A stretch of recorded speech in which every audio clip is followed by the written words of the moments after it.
thank you for joining us once again for another episode of Those Thrilling Days of Yesteryear. Today, dignity. Always a value commodity in old-time radio, and never more so than in these two erudite episodes exhibited entirely for your ensuing entertainment. Les épisodes... Oh. I just... Duffy's Tavern from May 26, 1948. Dream Girl, in which the debonair Mr. Rex Harrison deigns to lavish Atarians where the elite meet to eat. Les épisodes de Casting Duel, a Lucky Strike program from February 6, 1949, in which Mr. Jack Benny competes for a dramatic role with the suave and sophisticated Mr. Vincent Price. While Mr. Benny aggregated many running gags and routines, see Cy, the Nasty Floor Walker, Anaheim, Azusa, and Cucamonga, etc., it was rare that he would repeat an entire sketch word for word, and today was apparently one of Mr. Benny's favorite episodes. He in fact performed it 3 times on the radio and twice on television.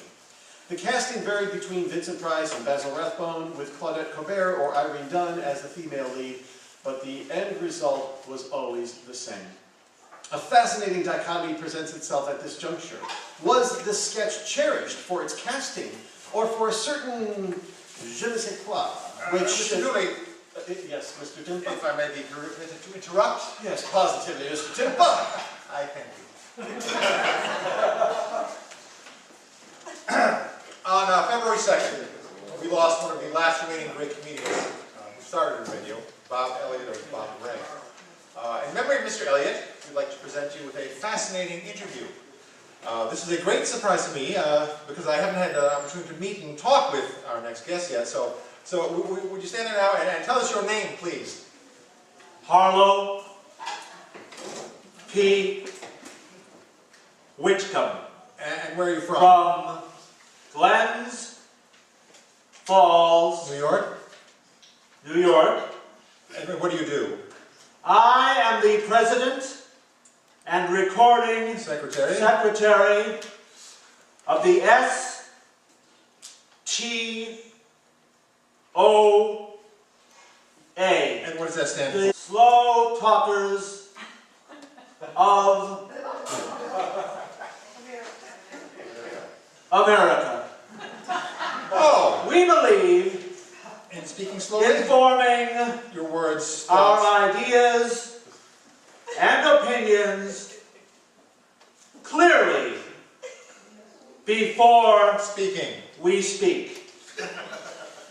We are here In New York City. in the city of New York, attending A convention. our annual Convention. membership convention. All of our members, all 250 Members. Members. are here talking Speaking slowly, slowly, so that you'll never be misunderstood. as opposed to the members of the TOA. FTOA, the fast Talkers of America. talkers Of America. of America! America. Our credo To speak slowly. goes something like this. Oh, please. Oh my God. I can't do that. Please play a song. Would you please? Thank you.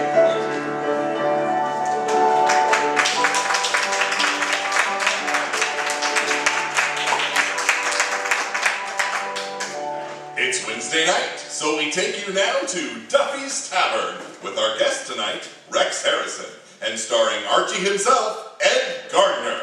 Duffy's Tavern is brought to you by Bristol Myers, maker of Eye Panic toothpaste for the smile of beauty, and Vitalis for well-groomed hair. Eye Panic, Vitalis. So for the smile of beauty, use a Panna twice a day, and then your hair will look neater when it's groomed the Vitalis way.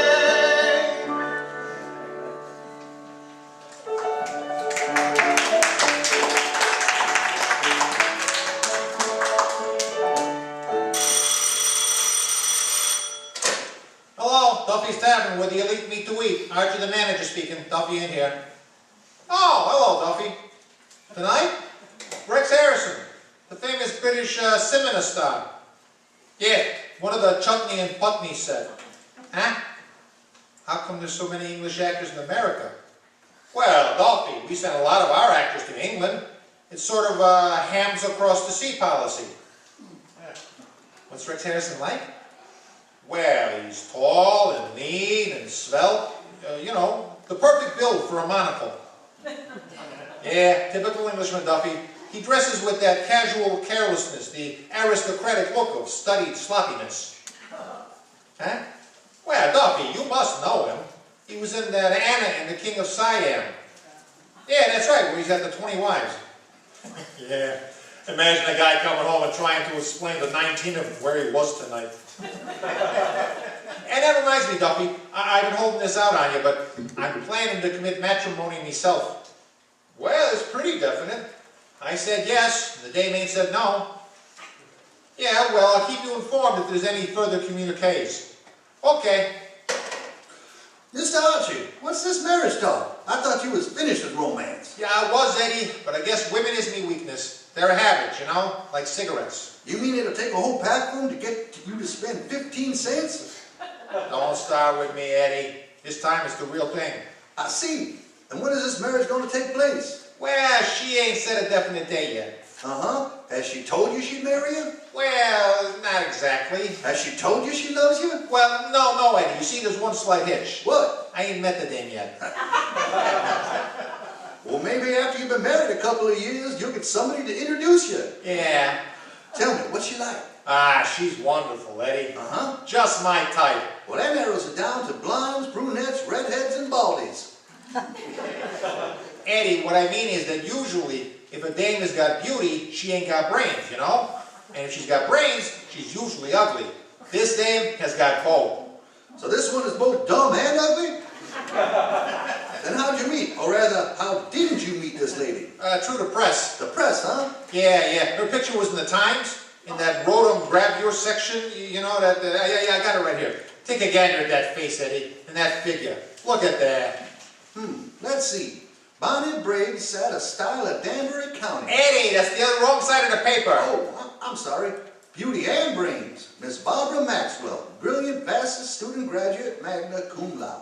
Miss Maxwell was also voted the most beautiful girl in the class. Well, she sure is pretty. Yeah, and get a load of them brains. And she's coming down here tonight, Eddie. How do you know? How do I know? We corresponded. Who wrote the letter for you? I wrote the letter myself. Told her all about my education, too. How you made a quick exit through Exeter and darted through Dartmouth? No, Eddie, I didn't want to lay it on too thick. I just told her how I come lauded at Harvard. Didn't you take a chance writing the letter? Not at all. I was careful to put a lot of grammar in it. I got a copy of the letter right here. Take a look. Here, let's see. Dear Miss Maxwell, the minute I seen your picture, I felt the love hanging in me heart. You see? The thing is full of participles. Yep, Betty, all my life I wanted to marry a dame with brains. Oh, say, Archie, you think if I asked Rex Harrison in a nice way, he'd take me out tonight? Miss Duffy, I think he'd just jump at the chance. After all, who else could he go out with that would be as glamorous and chic and beautiful? Archie, you're turning me head. And it looks better that way. Now, if you want to see a picture of a really beautiful girl, Miss Duffy, look at this one here. Get a load of that figure. Figure? In that graduation cap and that long black gown? How can you tell? I held the picture up to the light. Look at that face, huh? She looks like she was chiseled out of Greeks. Hello, Arch. Oh, hello, Finnegan. Finnegan, Yes? guess what? Let me see. Somebody caught a seal off of Madagascar weighing 443 pounds, right?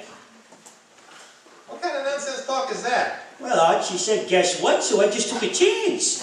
No, what I mean by guess what, Finnegan, was I'm thinking of getting married. To a 443-pound seal? No. Oh, well, I'm still in there guessing, Arch. Well, it happens I'm getting married to a 110-pound intellectual. Ooh, it wasn't too far off. What's she like, Arch? You see, she'll be down here any minute, in the flesh. In the flesh? Yeah. Ooh, the informal type, huh? I was speaking figurative. Well, so was I. Well, congratulations. I think it's a nice thing for a guy like you to have babies and get married. Then again, one gets married first, and then one has the babies. Well, whatever the accepted procedure is. Good luck to you anyways, Arch. Thanks. Hey, Mr. Archie, ain't you making a mistake having your girl down here the same time as Rex Harrison? I ain't worried, Eddie. What's he got that I ain't got? Oh, looks, Go on. talent, Go on. intelligence, Go on. fame, Yeah. Well, what has he got that would appeal to a dame? money. That's right. I never thought of that. Well, look, Arch, maybe if you can dig up a few of them other things, she won't mind you having no money. Oh, yeah, that's an idea.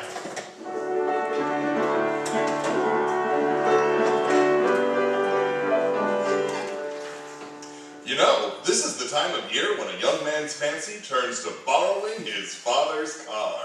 For this is the time of junior proms and school parties. I should know. I was young once myself. And I know, too, that every young man is very particular about the way he looks. That's why young men should get wise to Vitalis. For Vitalis is one hair grooming preparation that makes your hair look neat, makes it stay in place, but without giving you that slick, greasy, gigolo look. Say, what's Vitalis got that makes it so different? It's what Vitalis hasn't got that makes it so different. Vitalis does not contain one single drop of mineral oil, only pure vegetable oils that prevent dryness and give your hair a neat, masculine look. Give yourself the famous Vitalis 60-second workout. See how it will loosen your tight, dry scalp and make it tingle. See, too, how it chases away loose dandruff and helps check excessive falling hair. With the Vitalis workout, you'll feel good, you'll look good, and all in just 60 seconds. So to look your best tomorrow, get a bottle of Vitalis tonight.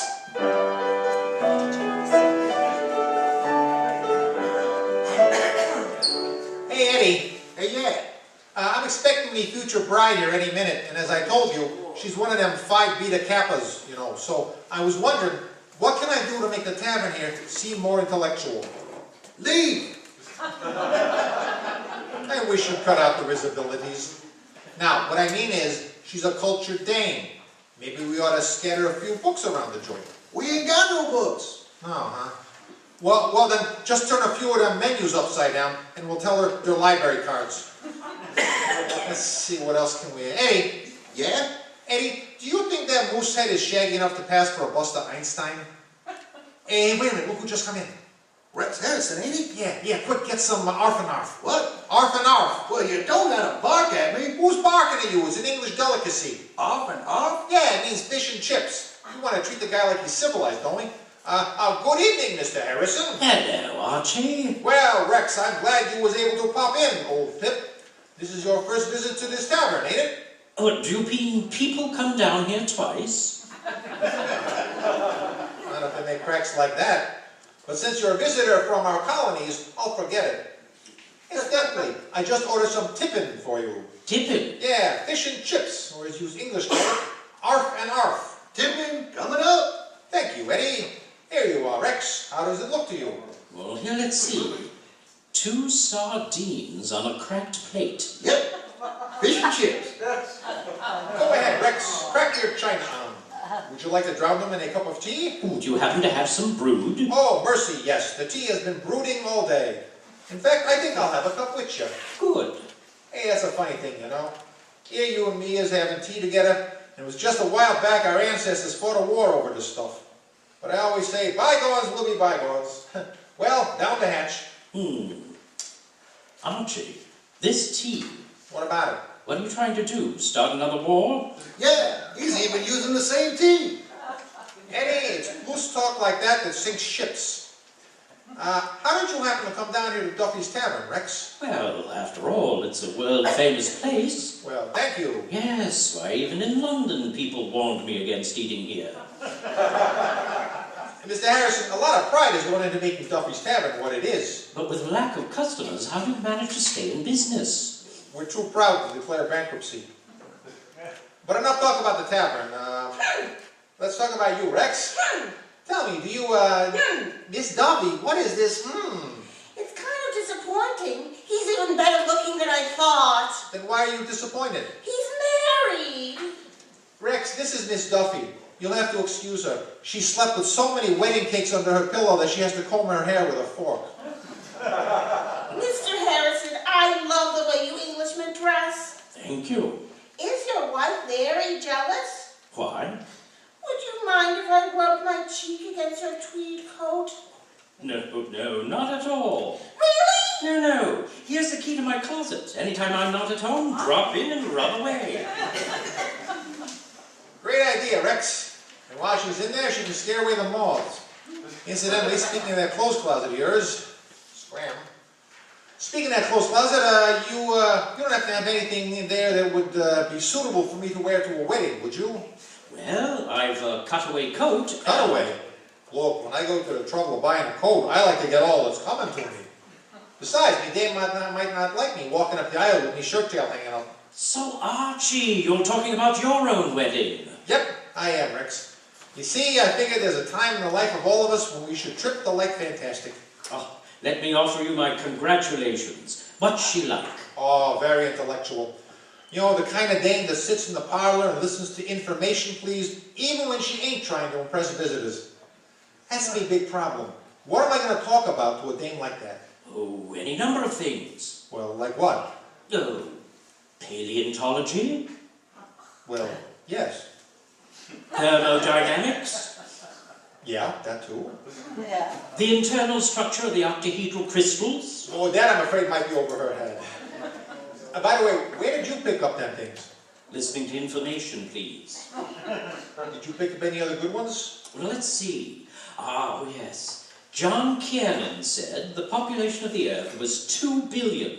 Well, yeah, but can we be sure that Kieran is correct? Archie, John Kiernan is an authority on population. 8 to 5, he don't even know that Mrs. Burt Murphy had a baby last week. Nah, Rex, with this dame of mine, I can't take no chances on mistakes. Now, what else do you know that you are real sure of? Well, let me see. About 100,000 years ago, during the Paleolithic era, icy glaciers covered the entire Earth. Hey, that's a pip. I'll moiter with that one. I think I'll make a note of it. And, by the way, how do you spell that word? Paleolithic? No, icy. Yeah, that other one I choose to ignore. Hey, Arch, how do you figure to, hey, who's the character? Archie, you ought to keep your bottles more tightly corked. Hey, Arch, he talks funny. What's funny about it? It's a dialect. He's from England. England. To arms, the redcoats are coming. Finnegan. One by land, two by sea. Finnegan. To the hills, men, the dam is breaking. Come on, boys. Take it easy, will you? That war's been over for 200 years. Arch, I ain't the kind of a guy that gives up easy. Stop acting so ignorant, will you? We happen to be gracing the presence of a very educated guy. Oh, really? One of our own kind, eh? Yeah. Well, how do we know that he's educated, Arch? Well, test him. Oh, okay. Mr. Harrison, how do you spell cat? C-A-T. Arch, how did he make out? Well, maybe it's a wild guess, Finnegan, but it happens he spelled it right. Ooh, guy sounds like a deep thinker. Will you stop wasting Mr. Harrison's time here? Archie, I find Mr. Finnegan very stimulating. Stimulate? Oh, thank you, kind sir. The feeling is mutual. In fact, I'd like to spend a little more time with him. Mr. Finnegan, will you join me in a Coca-Cola? Oh, delighted, but you think there's room in the bottle for both of us?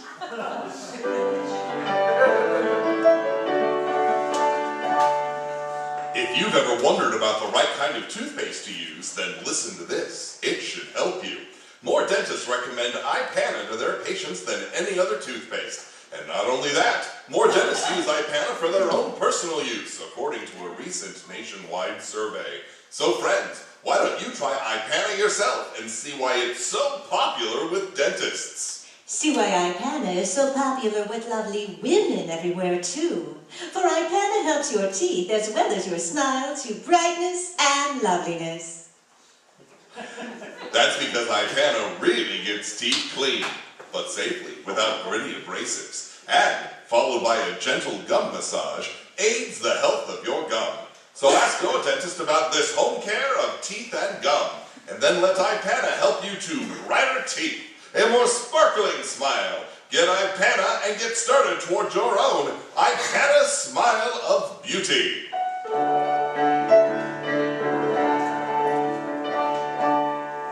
Hey, Eddie, I was just thinking. That's dangerous.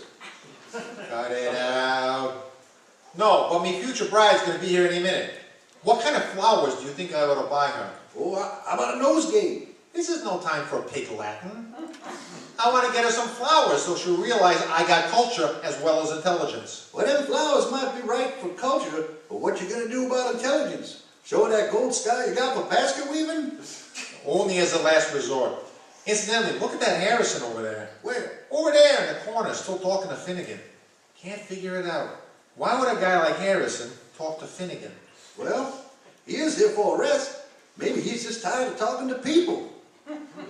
Sure is weird, ain't it?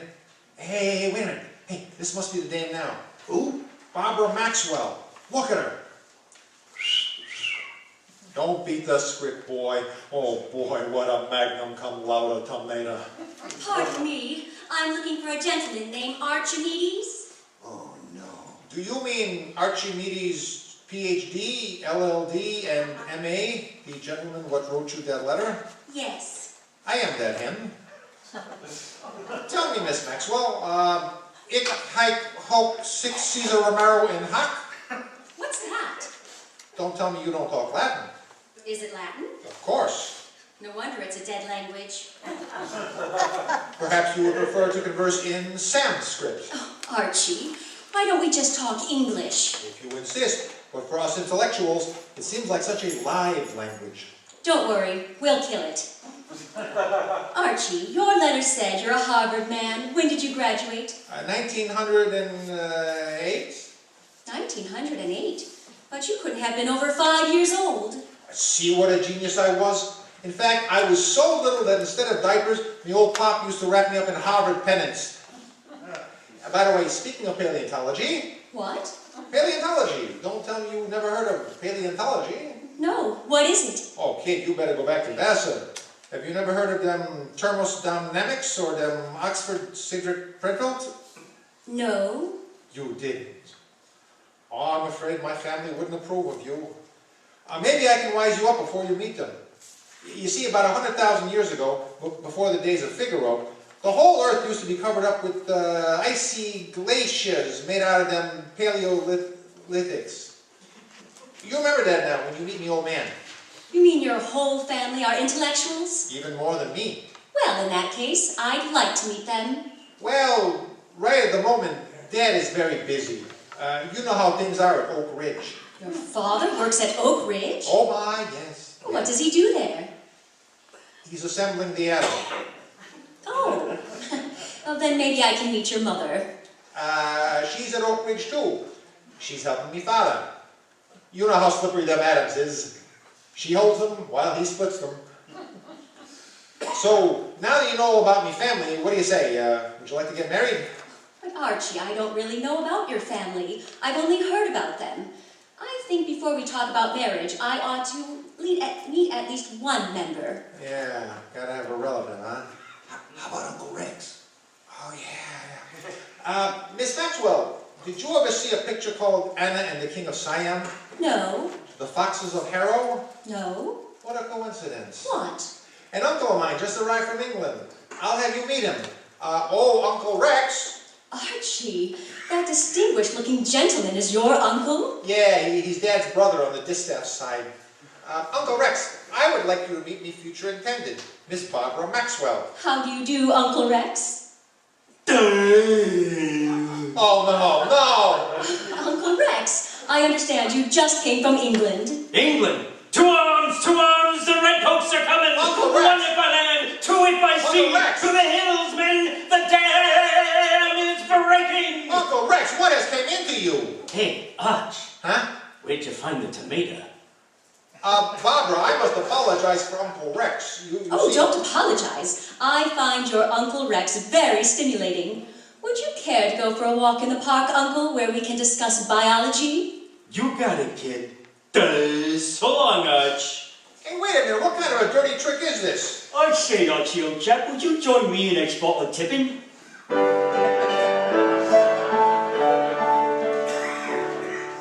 Oh, hello, Duffy. Guess what? I'm making a personal appearance at the Palace Theater in Cleveland, Ohio next week. Cleveland? Well, you know where the Fulton Fish Market is? It's about 500 miles west of there. Huh? Oh, well, Duffy, I'm going to be a vaudeville actor. Vaudeville is dead. Duffy, I got Jane Russell going with me. Well, it might not bring vaudeville back to life, but it'll bring me back to life. Yes, sir, Duffy, starting Thursday, June 3rd at the Palace Theater in Cleveland. Get your tickets now, folks from Ohio. It's time now to leave Duffy's Tavern for this evening, but let's meet here at the same time next Wednesday. Until next Wednesday then, this is Robert Carter, reminding you that for the smile of beauty, remember Ipana toothpaste, and for well-groomed hair, remember Vitalis.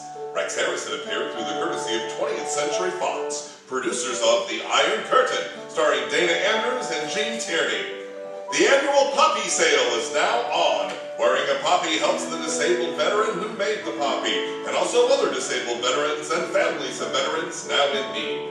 Wear a poppy so that veterans everywhere will know you remember their sacrifice and their brave deeds. Each Wednesday, Bristol Myers brings you Duffy's Tavern and Mr. District Attorney, which will be heard at 9:30 tonight.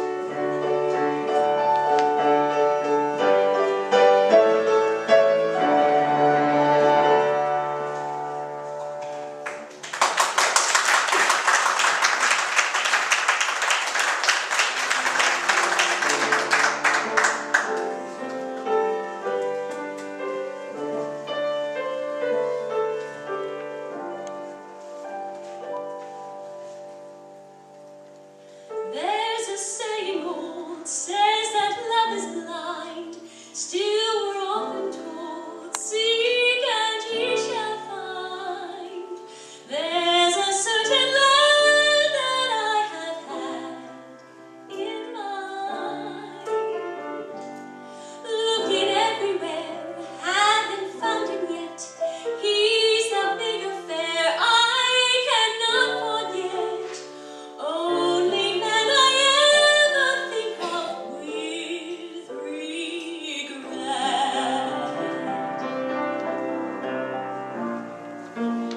I'd like to add his initials to my monogram.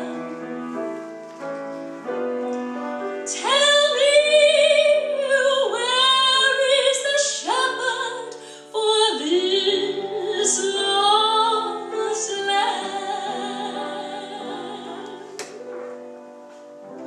There's a somebody you're longing to see. I hope that he turns out to be someone who'll watch over me.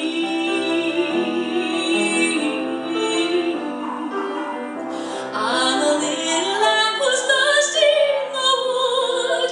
I know I could always be good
program starring Jack Benny with Phil Harris, Rochester, Dennis Day, Don Wilson, the Sportsman Quartet, and yours truly, Mary Livingston.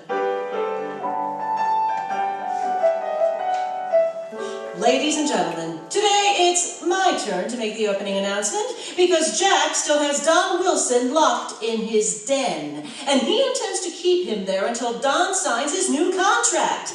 As we look in on Jack's home, we find him and Rochester discussing the situation. Boss, I don't like to butt into your affairs, but I think that if you won't let Mr. Wilson out, you ought to at least give him some food. He lost so much weight, his face is getting awful thin. It is? Yeah, this morning I peeked at him through the keyhole and I saw both his eyes peeking out. Now look, Rochester, I'll let Mr. Wilson out when he signs the contract and not before. But boss, he's desperate for food. You know that moose head hanging over the piano? Well, don't tell me he ate the moose head. No, the piano. What? And with those keys sticking out his mouth, he looks like Don Amici. Rochester, stop making up such silly things. I'll get it.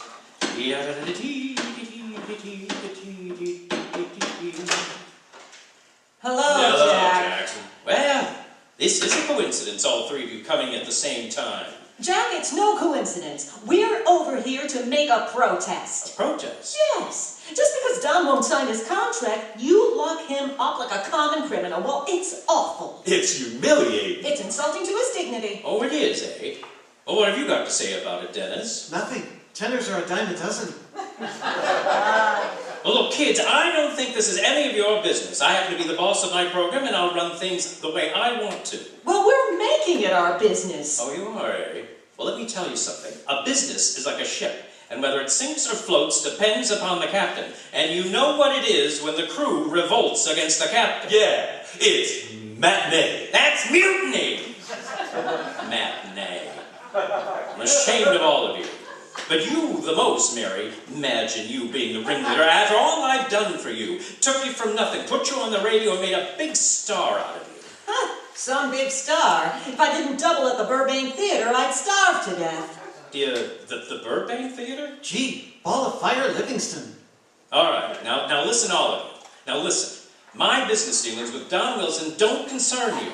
The only things you should be interested in are your own contracts. Well, I got a beef on that, Jackson. Look at the way you got me to sign my last contract. Well, what are you talking about? You signed it in 5 minutes. I know, but look at the way you tortured me. You shoved a billiard ball in my mouth and then locked me in a room with a bottle of bourbon. Gee, Phil, what did you do? I had to knock out my front teeth. To get the ball out? No, to get the bourbon in. Now look, kids. You're better off than I am, Phil. Mr. Benny signed me to the longest-term contract in radio. How long is your contract with Jackson? I don't know. But when I signed it, he slipped a ring on my finger and said, "Till death do us part." Oh, quiet. You kids should be happy you're working for me. It's something to be proud of. Well, I still think it's humiliating, particularly that clause you have in my contract saying that if anything terrible happens to my sister Babe, you have the right to use it on your program. Well, Mary. Well, Babe wrote me and said she's fed up with it. All those terrible things you say about her, like she's modeling harnesses, or she was voted Miss Lower Plate Wobbler, a plane flew over and dropped a bale of hay. You've got to stop that, Jack. Okay. By the way, how are things going with your sister Babe? Oh, fine. She meets Gorgeous George at the Olympic Wednesday. Did you write that down, Rochester? Got it. Good. Oh, Jack! There's Don rattling at the door. He must be starved. Yeah, Jackson, unlock that door so we can talk to him. I will not. Jack, open that door. We want to talk to Don. Oh, all right. Want to talk to Don. Well, Don, are you going to sign that contract? I won't. I won't. Who's that with you? Who are those people? Oh, well, Don, don't you recognize us? I'm Mary, and there's Phil and Dennis. I don't know those people. Get them out of here, Jack. They're just here to torture me. Now, look, Don. Don, I'm your friend, Mary Livingston. Oh, yes, Mary, please talk to Jack about my contract. Dennis, tell Jack to give me a fair deal. Tell him how lousy kids. Oh, he knows that. Quiet, kid. You better sign that contract, Auntie. You ain't round and firm anymore. Don, why don't you listen to reason and... Well, who's that? Oh, look out the window, Mr. Benny. It's your quartet. The sportsmen? Well, I wonder what they want. Jack, it's the only pleasure I get. They come over every day and serenade me. Raise the window, Jack. Please. Okay. Go ahead, fellas. Sing to me. If you had the wings of an angel, over these prison walls you could fly. Oh, you could fly.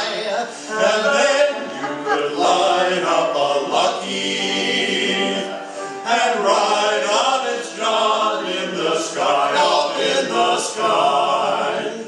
Oh, we miss you, dear Don, we all miss you. And we're hoping that you won't be there long, won't be there long. But if Jack keeps you in there forever,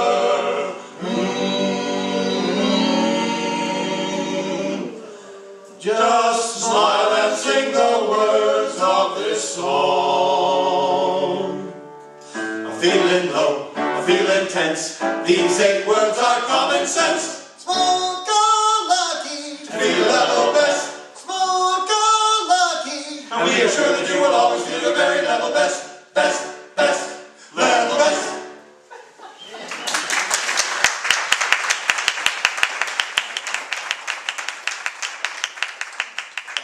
Very nice, boys. Now, close the window. Don, that quartet touched a soft spot in my heart. Now, I'll give you that raise you were holding out for. Now, sign the contract and go home. Okay, give me the pen. I'll sign. There, I did it. I'm free. Do you hear me? Free. Come on, look out from the window. Oh, my goodness, he jumped. I'm free.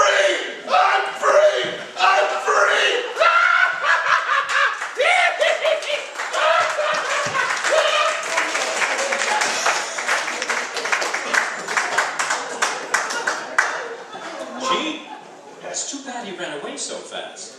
I was going to give him a new suit and a $5 bill. Now look, kids, I hope you all learned something from this. Now that I've let Don out, I don't want to have any trouble with anyone else. From now on, when we have rehearsals, be on time, pay attention to your job, and take direction from me, and there'll be no trouble. Direction from you? Certainly. I've been in radio 17 years, and I know how things should be done. That's why I'm so much in demand. In demand? Wait a minute, Dad.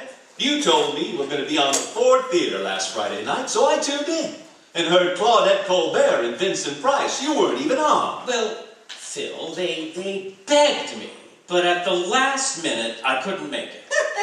Begged you? Well, that isn't what Claudette told me. Mary, we're not discussing that now. What did Claudette tell you, Mary? Mary, if you say one word, I'm leaving the room. I don't want to hear this silly talk. I don't care. I'm going to tell them. All right then, I'm going out. Go on, Libby, tell us. Well, here's what happened. Last week, when Jack heard that Claudette Colbert was going to be on the Ford Theater program, Yeah? he immediately called up Fletcher Markle, the director of the show, and tried to get on it too. Well, he couldn't wait to get to the phone and call Mr. Markle.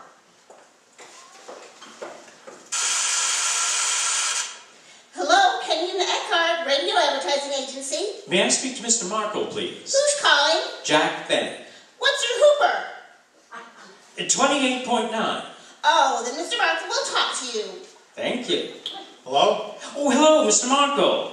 Mr. Markle, this is Jack Bennett. Yes, Mr. Benny, what can I do for you? Well, I understand that Claudette Colbert and Vincent Price are starring on your Ford Theater program. That's right. Well, I thought, perhaps, you might like to use me instead of Vincent Price. Mr. Benny, didn't you do personal appearances in Europe last summer? Yes, I did. And you just finished producing a picture called The Lucky Stiff? Uh-huh.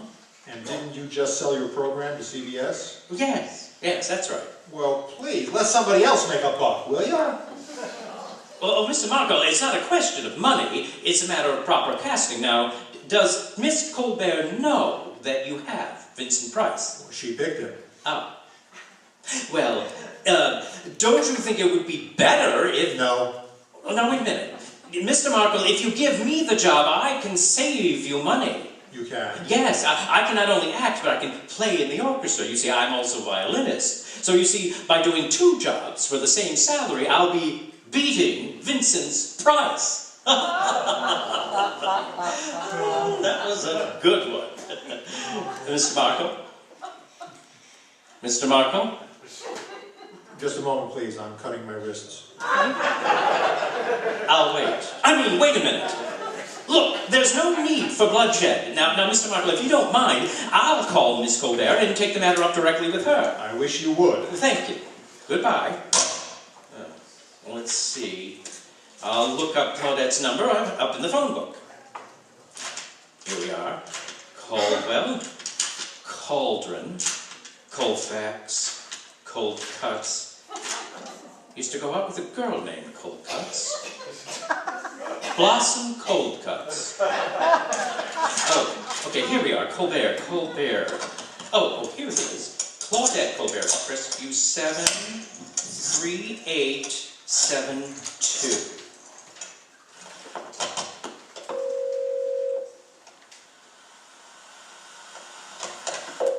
Hello? Oh, hello. I'd like to speak to Claudette Colbert, please. This is Miss Colbert speaking. Oh, hello, Claudette. Guess who this is? Well, really, I haven't the slightest idea. Oh, you know me very well. Now, come on, guess. Well, now. Well, you remember a few years ago at Paramount? Who had the dressing room next to yours? Oh, hello, Dorothy. Dorothy. Look, it isn't L'Amour. Look, Dorothy's dressing room was on one side of yours. Now, who was on the other side? That was the washroom. Only part of it. And Claudette, this is Jack. Oh, Jack. Hello. Jack who? Jack Benny. And Claudette, you'll never guess why I'm calling. You're starting a pyramid club. Besides that, one of the reasons I was calling was to tell you that I saw your latest picture, Family Honeymoon, and I thought you were wonderful in it. Oh, thank you. Really marvelous. I thought your characterization, your sincerity, your comedy interpretation surpassed anything I'd ever seen on the screen. Well, that's awfully sweet of you, Jack. I want to congratulate you On what, Claudette? What have you been doing lately?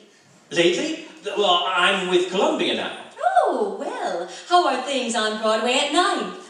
No. You're thinking of Eastern Columbia.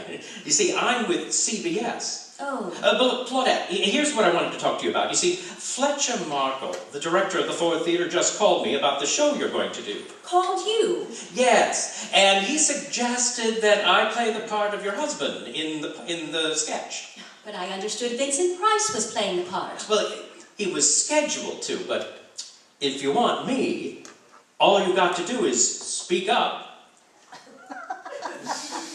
I said, all you've got to do is speak up.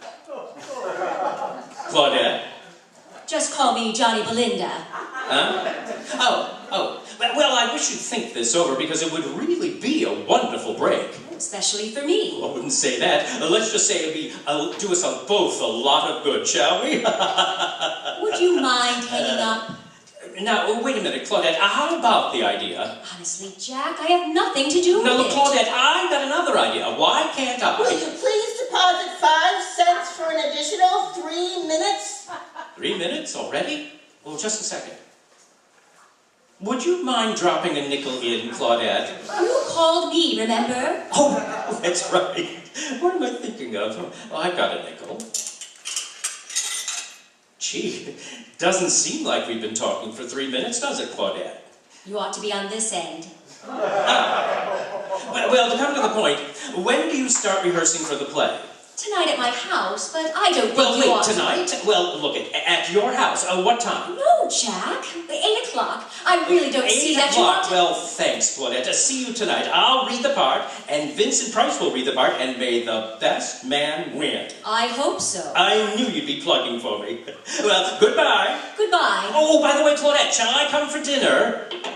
Claudette? Claudette? Well, gee, that second 3 minutes went fast. And you know, kids, after that, you'd think Jack would have sense enough to stay away, but not little Blue Eyes. No kidding. No. At 8 o'clock sharp, he showed up at Claudette Colbert's house.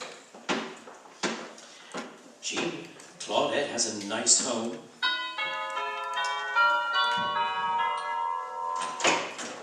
Yes, sir. Miss Colbert is expecting me for rehearsal. I'm Jack Benny. Well, right this way, Mr. Benny. May I take your hat and coat? Here you are. Thank you. Well, this is the first time I've ever seen a hat with a bird nest in it. Give me that! Came off. They're going to rehearse in the drawing room, Mr. Benny. I'll show you in. Thank you. Mr. Price is already here. Oh, he is. One of those anxious guys, huh? Well, well, Mr. Vincent Price. I'm Jack Benny, the movie star. How do you do? How do you do, Mr. Price? So, the two rivals meet, eh? Rivals? What do you mean? Well, perhaps I should let Claudette tell you, but it looks like I'm taking your place on the Ford Theater program. That's ridiculous, old boy. Oh, no, it isn't. You see, at rehearsal tonight, you and I are both going to read the part, and, of course, the best man will win. The best man? Yes. Mr. Benny, when only two people are involved in a statement, the comparative is used. You don't say the best man will win, you say the better man will win. Oh. Now, if 3 or more people are involved, then the word best is the correct adjective. Oh, I see. So before we compete for this part, Mr. Benny, it might be well if you first learn to speak English. Well, for your information, Mr. Price, I went to Waukegan High School for 4 years, and I excelled in English. In fact, I got a 99 every single term. Well, ain't that ginger peachy? Now cut that out! I've heard of sore losers in my life, but this guy takes the cake. Just step right in here, Mr. Markle. Miss Colbert will be with you shortly. Thank you. Well, hello, Vincent. Fletcher, old boy, how are you? Fine, fine. Hello, Mr. Markle. What are you doing here? Well, just thought I'd drop around and see... Now listen, Fletcher, I don't know what this is all about, and I demand an explanation. Am I or am I not going to appear opposite Miss Colbert? Of course you are. Then what is this schlemiel talking about? Schlemiel? Yes, S-C-H-L-E-M. I know how to spell it. I didn't get 99 in English for nothing, and let me tell you something. Good evening, everybody. Oh, look, here's Claudette. Hello, how are you, darling? Well, everybody's here now. Just set the coffee on the table, Richard. Yes, madam. Coffee, Fletcher. No, thank you. Coffee, Vincent. Yes, please. I'll have a cup, too. Oh, I'm sorry. Here you are, Jack. Thanks. Gee, Claudette, this is the better coffee I ever tasted. The word is best. There are only 2 of us drinking it. Make up your mind. For heaven's sakes. Well, we're all here, so let's get started with the rehearsal. Richard, you may take the cups away now. But Mr. Benny hasn't finished his coffee yet. Oh, well, you can take his cup. He's drinking out of the saucer. Well, I'm through now, so let's get going with the contest. I mean, the rehearsal. Just one moment. Fletcher, let's get this settled for Mr. Benny's benefit. Is he or is he not replacing me in the play? Certainly not. It's ridiculous. Of course it is. I think it's absurd. You stay out of it. Just take my saucer like you were told, smart Alec. Now, please. Now let's get on with the rehearsal. Now, Mr. Benny, if you insist on staying, take a chair and be quiet. Yes, sir. Oh, Claudette, is it all right if I have some of these walnuts here? Certainly. Help yourself. Thanks. Gee, the big ones. Now, Claudette, if you and Vincent are ready, please to begin. Boy, these nuts are good. Claudette, in this play, you're a wealthy society girl who's married to a New York stockbroker. That's you, Vincent. But he doesn't love you, Claudette, and as the French say, it's a marriage of convenience. Ooh, that was a tough one. Mr. Benny, will you please stop eating those nuts? Claudette said I could. Anyway, Mr. Markle, I don't want to just sit around here like a bump on a log. If I can't have the lead in the play, isn't there something I can do? All right. If it'll make you happy, you can play the part of the butler. Butler. Here's your script. Thanks. Now remember, Claudette, you're the wife. Vincent, you're the husband who doesn't understand her. And Jack? I'm the butler whom Claudette really loves. You're the butler, that's all! Don't shout at me. I'm old enough to be a brother. Headless to Betsy. All right. Claudette, now you start the scene. Remember, your husband is 2 hours late for dinner, and you're a nervous wreck. I understand. Now, go ahead. You call the butler. Yes. Oh, Smedley. Smedley. Yes, madam. Smedley yet. What is it, madam? Are you sure my husband hasn't phoned? No, madam. Shall I serve dinner? No, Smedley. No. I'm much too upset to eat. I've been under such tension all day. I feel so miserable and low. Oh. Feeling low. Feeling tense. Jack. These 8 words are common sense. Jack. Smoke a lucky to feel your level better. That's not in the script! Oh, I'm sorry. Some butler with singing commercials yet. Yeah. Now, Claudette, at this point, the husband enters the room. Go ahead, Vincent, make your entrance. Okay. Good evening, darling. So sorry I'm late. Oh, Michael, you're always late, and you're always sorry. It's been like this for months. What's come between us? If I only knew, maybe we could work things out. It's nothing, my dear. It's just that I've been so busy lately at the office. Now let's forget it. Come here and give me a kiss and perhaps... Dinner served. Oh, pardon me. I came in too soon. I can't just kiss you and forget it, Michael. We must come to some understanding. This can't go on forever. Well, let's be adult about the whole thing, shall we? Every night it's the same argument, this constant nagging, nagging, nagging. I tell you, I've been working at the office. But I phoned your office and they said you left at 2 this afternoon. Well, I had business at the bank. Do I have to explain my every move to you? Because your jealousy is driving me insane. Gee, this one's got a worm in it. I'll put it back in the bowl. Jack, stop interrupting! Now continue, Claudette. Yes.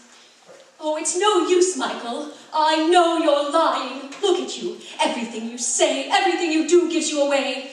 We must reach a definite understanding. Well, you can keep on talking. I'm going to have dinner. But, Michael, I can't go through another day of this uncertainty. I must know.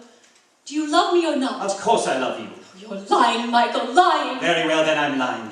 You might as well know the truth, my dear. I've never loved you, never. Gee. And if you weren't so stupid, you would have known it long ago.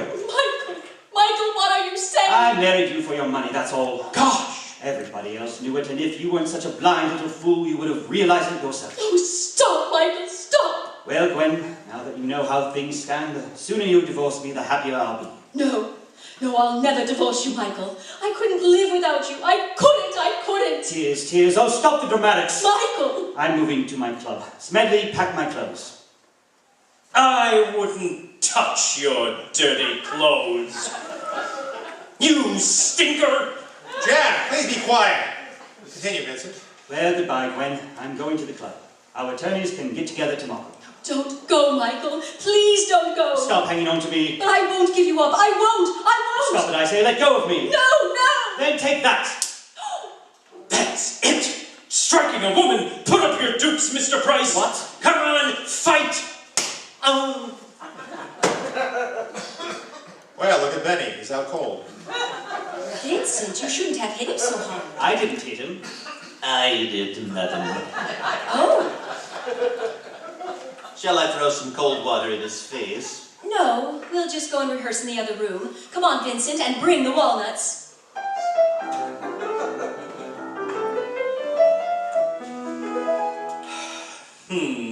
That Mary has a lot of nerve. Oh, Jack. Oh, hello, Claudette. What are you sitting on the curb for? Well, it's all your fault. You told Mary what happened at the house the other night, and now she's inside telling it to Dennis and Phil. And you know Mary. She'll put in a lot of things that aren't even true. Yes, I know. By the way, how is your nose? It's a little better, but it still hurts. Good night, folks.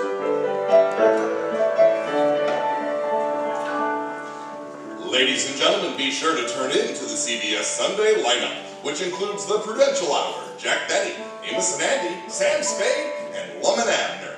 Don't miss Dom and Amici in Your Lucky Strike every afternoon. And and listen to Dennis Day in A Day in the Life of Dennis Day. This is CBS, the Columbia Broadcasting System.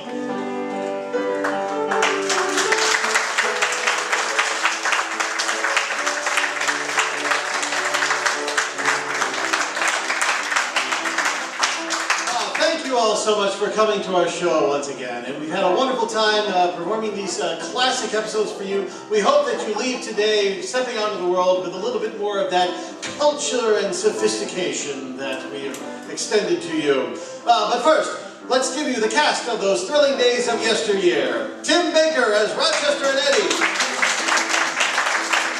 Julie Bear as Claudette Colbert, Barbara Maxwell, and Mitchell Rex. John Corona as Jack Benny and Rex Harrison. John Kingle as Phil Harris, Richard the Butler, Sportsman, and Montana Roy.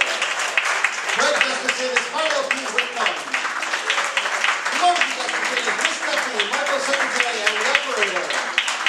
Aaron Hogue as Kristen Finnegan and Vincent Price. Steve Schroeder as Don Wilson and the announcer. Lars Timpa as Archie, Fletcher Markle, Sportsman, and Ray Goulding. Pam Turlo is Trevor Livingston in the Icona Girl. With the left piano stylings of Kathleen Dooley and the trumpet sound sequences of Aaron Hogue and Craig Gustafson on sound effects. Craig Gustafson also directed and transcribed today's show. And I'm your producer, Ben Dooley, also Dennis Day, the sports and Icona House tenor. Woo! And of course, we'd like to invite you to join us on our next show, April 10th, where we will be doing two thrilling and suspenseful episodes of Suspense and the Philip Morris Playhouse entitled the show Don't Pick Up the Phone. That's right, we'll be doing the classic show Sorry, Wrong Number. So check us out on Facebook or also at www.ttdy radio.com. And thanks again to you, the audience, for living those thrilling days of yesteryear so that we can have the joy of bringing them back to you. Thank you.